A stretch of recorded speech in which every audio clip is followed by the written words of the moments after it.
guys, it's Vicky, and today I'm here to share with you my September wrap-up, all the books that I read in the month of September.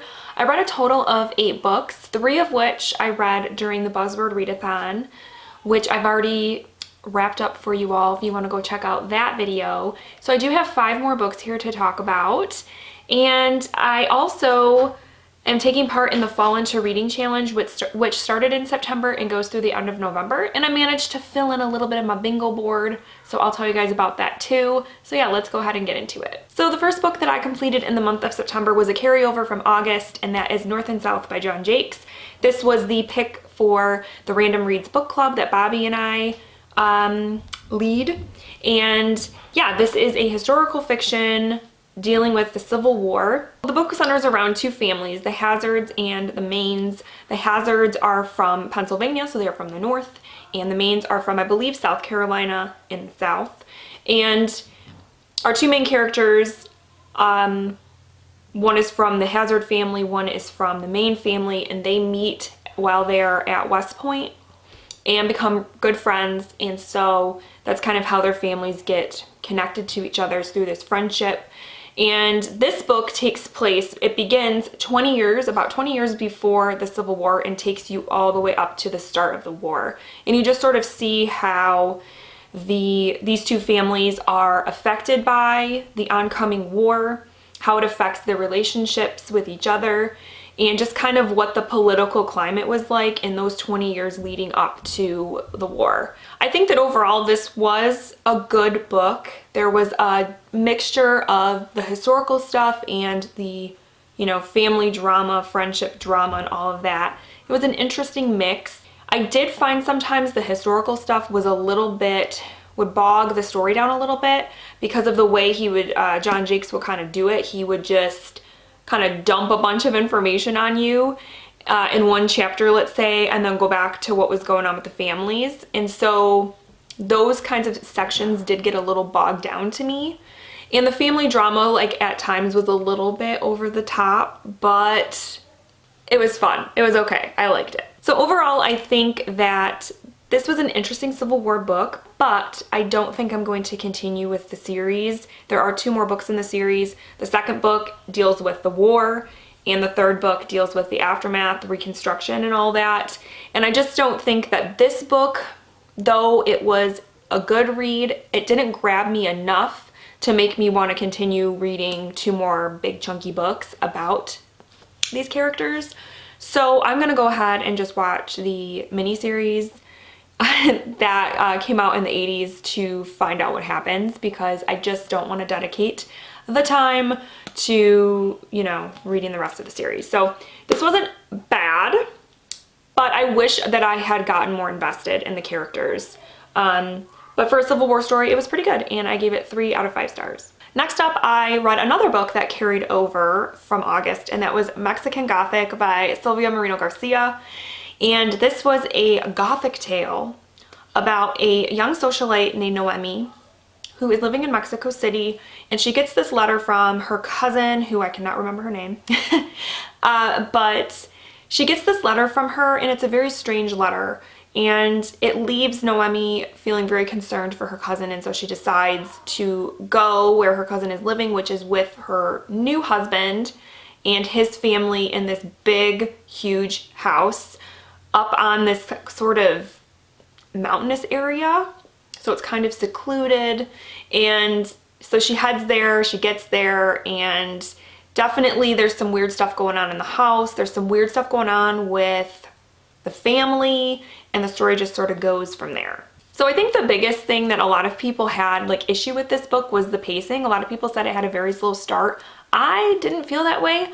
I was very entertained from the get-go, and I didn't have an issue with the pacing at all.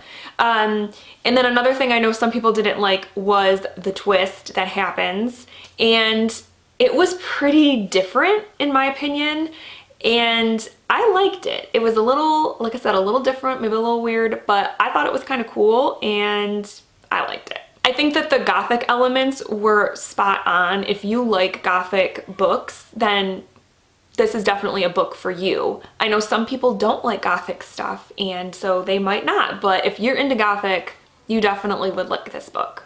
Going back to the twist, it definitely reminded me of, and without, I don't want to give anything away, but I will say it did remind me of an X-Files episode that I watched years and years ago. It just gave me vibes because of some of the things that the twist deals with. Reminded me of this specific episode. And it had me kind of wondering if this sort of thing was actually possible, and I still don't know for sure, but like I said, it was a lot of fun and it definitely like held my interest. I also thought that Noemi was a very strong character. She definitely had a little bit of sass. She definitely was outspoken and was not the type of person, like a damsel in distress type of woman. And I liked that about her. I thought that was really cool. And yeah, I think overall it was a fun read. Definitely a good one to read at this time of year. So if you're like on the fence about it and you think you might want to read it, you should pick it up soon because I think fall time is a great time to read it. So overall, I gave Mexican Gothic 3.5 out of 5 stars. I rounded it up to 4 on Goodreads, but 3.5 stars. It was good. And then I read Stiff by Mary Roach. This was my first Mary Roach book, and this one deals with, it's a nonfiction book dealing with human cadavers and in the ways in which human cadavers have advanced many things in our world and have taught us a lot about human beings and the way that we are affected by things in the world and react to things in the world. And I was just utterly fascinated by this. And given the subject matter, I was worried that it was going to be kind of gross, and I'm a squeamish person, so I was kind of worried that the subject matter might be a little too much for me, but it actually was not. I thought that the writing was very approachable, and though she does get into some icky sort of descriptions, it wasn't over the top, and I didn't find it like off-putting at all. I actually learned a lot from this book because you find out that human cadavers are used for so many things in terms of like researching everything from like giving surgeons a chance to practice on human bodies before, you know, dealing with like live patients, vehicle safety testing, aircraft safety testing, things that help us to understand, you know, human, you know, decomposition when somebody dies, time of death when you're talking about when they, you know, find somebody that's died in their home or something like that, they can kind of figure out when that person died, all, you know, sort of based on research that they've done with human cadavers. Just all kinds of things I feel like have been advanced and have helped us understand the human body better because of the use of human cadavers. So this was a fascinating book. I really enjoyed it. I did enjoy Mary Roach's humor, though at times there was a couple, you know, I couldn't come up with an example, but there were a few times where she kind of makes these little kind of like little snide remarks that I could have done without. But I think overall her writing is very approachable and interesting, and she does have a little bit of like a lightheartedness about it. It's in this book especially because it is sort of a darker, more heavy topic, I suppose. But yeah, this was a good one. I really enjoyed it, and I want to definitely read more Mary Roach. I think the next one on my list of hers that I want to read is Bonk, which is about sex, because I'm sure it's going to be fascinating and entertaining, but this one was a 4-star for me. Next up, I read The Mothers by Britt Bennett. I listened to this one on audio, and this one deals with a young woman who at the beginning of the book is, I believe, 17. She's a senior in high school, and she loses her mother. Her mother dies by suicide, and she is struggling with that loss and starts to have a secret relationship with the pastor's son. I believe the pastor's son is older than her, where the relationship was inappropriate in terms of their ages. He was, I think, 21 when they started the relationship, and like I said, she was like 17. So, you know. And I don't think this is a secret, but she does become pregnant. And so the book kind of revolves around how that whole situation is handled and how it affects them going forward in their lives, into their adult lives and the future. So overall, I thought the writing in here was good. The characters, good. I really liked the character development, and you really got a sense of the main character and what she was going through. And the only thing that I struggled with this book was, well, there were two things. The first was that there are two narrators in this book, and one of them is, you know, just like a third person omniscient narrator. But then there were sections that were told by who, for a while, I couldn't figure out who the narrator was. And the narrator was the mothers as a collective kind of group, because the people in the church, the kind of elderly women that are very involved in the church, are called the mothers. And they all are called, so they're called Mother, whatever their first name is, and such. And so there are chapters that are told through the eyes of these women. And it took me a while to figure that out. So I don't know what that says about me, but I found it a little bit confusing. And that kind of we sort of narration, I don't know, it doesn't always jive with me. I have read one other book that did that, and I didn't like it in that book either. What book was that? A Good Neighborhood. I didn't like that book at all. And part of it was that narration was just sort of weird to me. And then also in this book, there's a plot development that happens later in the book between some characters, and I didn't like it. I didn't like it.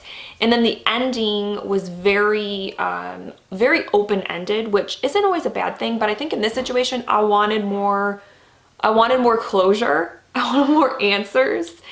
And you definitely don't get that here. It's very open-ended, and so I wasn't a huge fan of the ending. So overall though, I really enjoyed the writing. Like I said, the writing was really good. The character development, very good. The plot was good, other than, like I said, the ending. I definitely want to read Britt Bennett's next book, The Vanishing Half, which I know is very like buzzy and big right now, but I wanted to read this one first, and I'm glad I did, because I definitely want to go on and read The Vanishing Half now, because I really enjoyed her writing. So this one though was a 3 out of 5 for me. And then the last book that I finished was one that Leia and I have been reading together pretty much all summer. It took us like all summer to read this. We read Fire and Ice, which is the second book in the Warrior series by Erin Hunter. This is a middle grade series that this particular, because there are a lot of different kind of spin-offs and series within the Warrior series, but the original series is a 6-book series. This is the second book, and it deals with a cat who starts out as a house cat and then becomes a feral wild cat, and discovers that all the feral cats in this area live in different clans and different territories that they have to protect. And it's about him adjusting to this new life, and, you know, getting to know like kind of the code of what it is to be in these clans. And the warriors are the cats within the clans that protect the clans and fight. They're kind of the soldiers, if you will. And so he becomes one of those. And it's just his story. So it's a fun story, especially if you like cats, because I feel like the author really understands cats as animals, and how they are territorial, and how they communicate with each other, and everything about that, their mannerisms and everything. Even though in this, obviously in this series, they talk and things, but in this one in particular, I really liked some of the themes that were explored, because it wasn't so much a plot-driven story this time around like the first one was. It definitely, I think, was more about the characters and them kind of having a little more development. So in this one, you're dealing with identities, because our main character is sort of, I guess, yeah, he is sort of struggling with whether he made the right decision to become a, you know, wild cat and to leave his cushy house cat life. And so he's kind of having this identity sort of, you know, he's sort of questioning his identity and where he belongs. Does he really belong here, or should he have stayed back and been a house cat? So it kind of explores that whole thing, and I thought that that was really interesting. And then it also deals with friendship and how friendships can be tested, and how there can be things that come up, you know, in your life that can test a friendship. And make you question that friendship. And I think that those are all things that are great things for younger readers to read about. And even though you're reading a story about cats, you can definitely relate to those things. And so I really liked those sort of things. Now, Leia, I think this go around wasn't as invested in this for that reason, because it was a little bit slower in terms of the plot, and she wanted more action, and she wanted more of, you know, what's going on with the clans and battles and everything like that. And this one, like I said, was a little more slow and dealt more with the characters, but I liked it more. So we are definitely going to continue with the series. And yeah, we enjoyed this one, and it was a 3 out of 5. Okay, so I wanted to give you an update on my Fall into Reading Challenge bingo board. I used 4 books this month to fill in my bingo board. I decided I didn't want to use North and South or Mexican Gothic on my bingo board because I didn't read the whole book in the month of September. So I felt like they don't count because I didn't start them and finish them in September. So, okay. So there are 4 though that I have managed to fill in on my bingo board. I'm going to try to put it up here so you can see it. I decided to, for nonfiction, my nonfiction space is Stiff by Mary Roach. And my author of color, I am using The Mothers by Britt Bennett. And my middle grade, I decided to use Night of the Living Dummy by R.L. Stine, which was one of my Buzzword Readathon reads, which, like I said, you can check out my review of that in my other video, my Buzzword wrap-up. And then my published before 2020, I decided to go with The River at Night by Erica Frenchik, which was another one that I read during Buzzword. So I haven't quite even come close to making a bingo yet, but I think that I am going to fill in quite a few spaces in October to kind of fill it up. My goal is to fill the entire bingo board by the end of November. So yeah, I'm working on it, guys. I'm working on it, but this is what I have so far, and it's fun. It's definitely going to challenge me in ways I was hoping it would, because there are spaces on here like romance that, you know, I don't read a lot of romance, but I'm gonna read one so that I can fill in this board. Also science fiction. I don't read a lot of science fiction. And fantasy. That one's gonna be tough too, but I am going to do it because I wanna fill in this bingo board. So yes, that is how my Fall into Reading Challenge is going, and that is how my September went. So let me know down below what you read in September. How did you kick off your fall season? Did you do any, you know, fun seasonal reads, or are you kind of saving them for a little bit later? And if you are taking part in the Fall into Reading Challenge, I would love to know how your bingo board is going. So yeah, that's everything. I hope you guys had a wonderful September and that October treats you well, and I will talk with you soon. Thank you so much for watching.